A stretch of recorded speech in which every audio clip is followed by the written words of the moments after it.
இங்க ஒரு பொண்ணு அவரோட சூப்பர் பவரை கண்ட்ரோல் பண்றதுக்காக சின்ன வயசுல இருந்தே ஒரு மாத்திரை சாப்பிட்டு வரா. ஒரு குறிப்பிட்ட வயசுக்கு அப்புறம் எதுக்காக அந்த மாத்திரையை சாப்பிடறோம்னே தெரியாம சாப்பிட்டு இருக்கா. சோ அவரோட சூப்பர் பவர் என்னன்னு அவளே மறந்து போயிட்டு ஒரு சின்ன ரெஸ்டாரண்ட்ல வேலை பார்த்துட்டு இருக்கா. அங்க இருக்கிற ஓனரும் இவள ஒரு கொத்தடிமை மாதிரி ட்ரீட் பண்றா.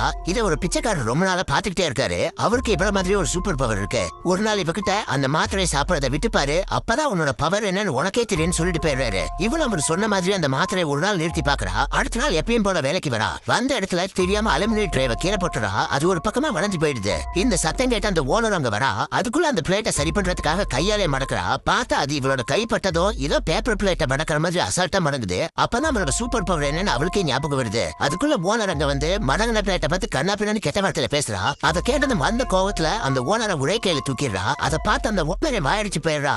அடுத்த நாள்ல இருந்து இவளை ரொம்ப மரியாதையை ட்ரீட் பண்றா. இதே மாதிரி இவங்க ரெஸ்டாரண்ட் வாசல்லையே ஒரு கஸ்டமர் சொல்ல கேட்காம ஹேண்டிகேப்போட ஸ்லாட்ல காரை நிறுத்திட்டு இருக்காங்க. அதை ரொம்ப நாளா சொல்லி பார்த்து மதிக்கவே மாட்டேங்கிறாங்க.